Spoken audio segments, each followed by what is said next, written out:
শুল্ক অব্যাহতির প্রভাব, ভোগ্যপণ্যের পাইকারি দাম কমেছে।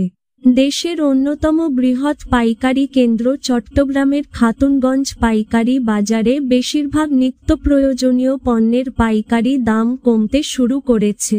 ব্যবসায়ীরা বলছেন, আমদানির উপর শুল্ক ছাড়, আন্তর্জাতিক বুকিং হার হ্রাস এবং ডিসেম্বরে ব্যাংক বন্ধের কারণে আমদানিকারকদের উপর অতিরিক্ত চাপের কারণে দাম কমেছে, যার ফলে ঋণ পরিশোধের বোঝা বেড়েছে। তবে খুচরা বাজারে এর তেমন কোনো প্রভাব পড়েনি। গত 2 সপ্তাহে চট্টগ্রামের কাজীর দেউরি, চকবাজার এবং মোমিন রোডে দামের কোনো পরিবর্তন হয়নি।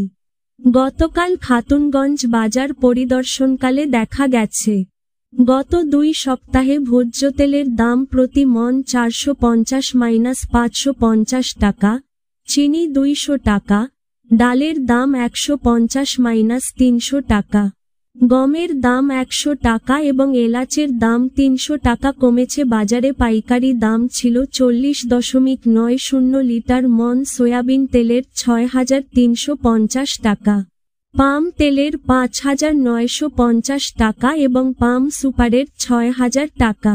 2 সপ্তাহ আগে সয়াবিন তেলের দাম ছিল 6800 টাকা, পাম তেলের 6500 টাকা এবং পাম সুপারের 6550 টাকা।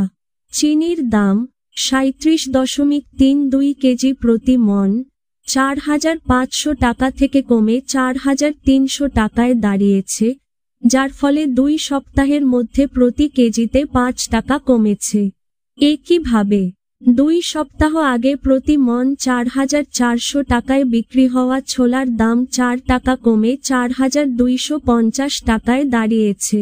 মুগ ডালের দাম আগে প্রতি মণ 1940 টাকা ছিল, যা এখন 1840 টাকায় নেমে এসেছে, যা প্রতি কেজি 8 টাকা কমেছে।